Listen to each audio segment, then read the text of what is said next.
Então, voltando para a nossa segunda parte do nosso curso, né? Como eu comecei falando no primeiro curso, esse é um curso sobre finanças pessoais, que foi um curso proposto pela Uninter, né? Para a gente concluir o curso de licenciatura em matemática, é necessário fazer alguns estágios, e um dos estágios proposto foi os estágios de diferentes contextos, ou seja, que não seria dentro da sala de aula, dentro de uma escola, tá? Então, eu escolhi esse tema sobre finanças pessoais justamente pelas informações que vamos ler agora, tá? Então, assim, é um curso muito bom, espero que vocês gostem e acompanhem todos, tá? Então, algumas informações que a gente precisa saber sobre finanças pessoais, como as pessoas no Brasil, os brasileiros, estão lidando com as finanças, estão, como eu posso dizer, estão lidando, né? Como eles estão tratando as dívidas e como e por que essas dívidas acontecem, certo? Em dezembro de 2021, o Serasa identificou 64 milhões de brasileiros inadimplentes, o equivalente à população da França. Ou seja, nosso país, obviamente, é maior que o país da França, territorial, né? Em população também. Mas 64 milhões de brasileiros é o que vale à população da França completa. Então, 64 milhões de brasileiros estão inadimplentes com o Serasa, tá? Então, quer dizer que 64 milhões de brasileiros, né, estão com o nome sujo no Brasil em dezembro de 2021, né? Dívidas como contas básicas, como água, por exemplo, são as que mais aumentaram, né? A gente pode ver que esse aumento, né, uma das causas é a pandemia, né?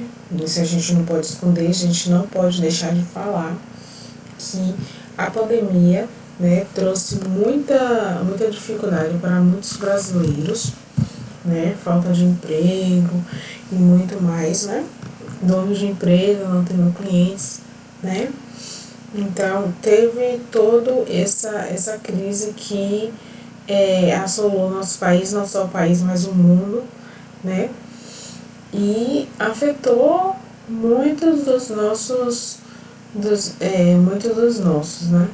Principalmente na parte financeira, na parte econômica do país e do mundo, né? Abalou muito. Mas a gente precisa saber também que da crise, né, que surge muitas coisas, né? A gente sabe que o computador mesmo, ele foi criado na Segunda Guerra Mundial, né? E seria para calcular, né, os mísseis e bombas que seriam lançados. Então, o computador, ele foi criado nesse objetivo e hoje em dia a gente usa, né, para muitas e muitas outras coisas.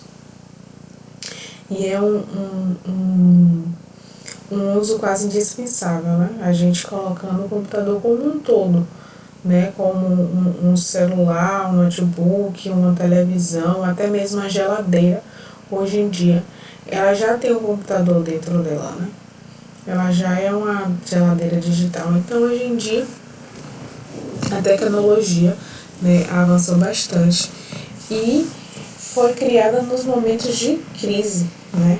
Então, muitas coisas no momento de crise surgem no nosso país. Não só o nosso país.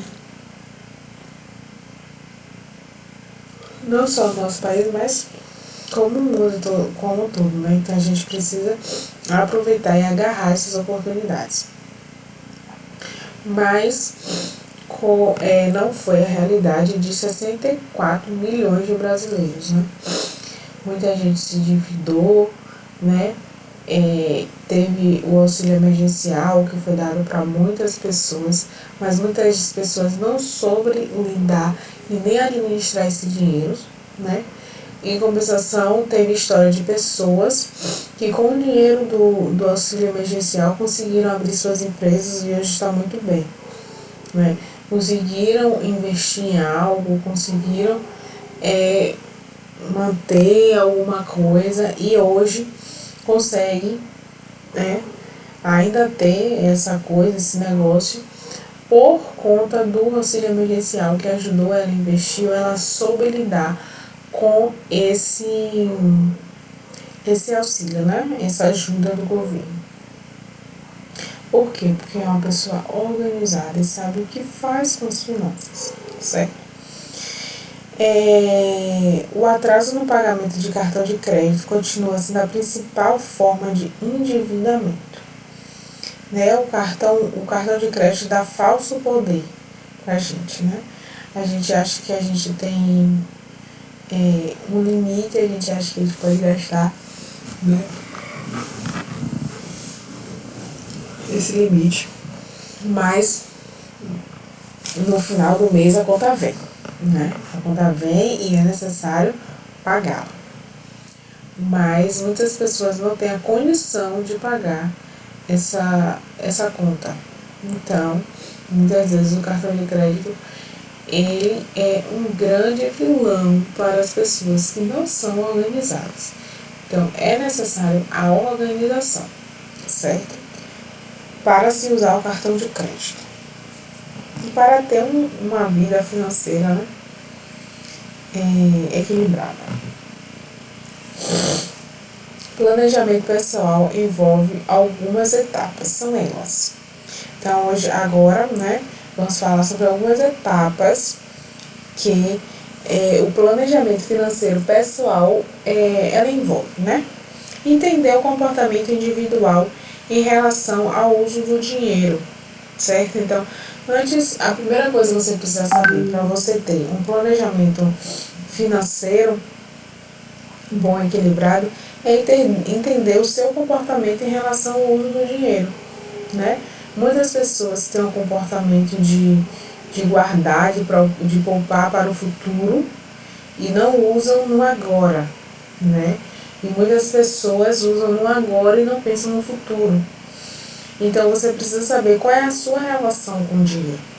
Isso é muito mais profundo do que a gente imagina, né? Porque nossos pais, as pessoas que estavam com a gente na nossa infância influencia muito para isso, né? Quando a gente vê um pai de família sustentando a casa e a mãe, né? Um exemplo de uma família, tá? E uma mãe, ela em casa, né? A gente tem a criança, quando ela não tem uma orientação adequada, ela subentende que o homem é que precisa trabalhar e o homem precisa dar o dinheiro à mulher, né? Mas a gente sabe que não é assim que acontece. Mas quando a criança não é orientada, é como ela entende sobre o dinheiro, né? Quando ela vê a mãe pegando todo o seu salário e gastando em roupas e compras e tudo mais, ela acha que com o dinheiro que ela tiver, ela vai poder fazer isso também, né? Porque a mãe dela fazia. E muitas crianças aprendem com o exemplo dos pais, principalmente. Então, é necessário você ter esse conhecimento de qual é a sua relação com o dinheiro. Como você trata o dinheiro? O dinheiro na sua vida é um vilão ou o dinheiro na sua vida é uma bênção, né? Você precisa saber qual é essa relação com o dinheiro que você tem. Né? Você precisa entender por que dessa relação, da onde vem dessa relação, o que seus pais, as pessoas que estiveram com você na infância, afetaram nessa sua relação com o dinheiro, certo? Nas próximas aulas vamos falar sobre as outras etapas, né, que envolvem, né, o planejamento do financeiro pessoal, certo? Muito obrigada, espero que vocês assistam a próxima aula.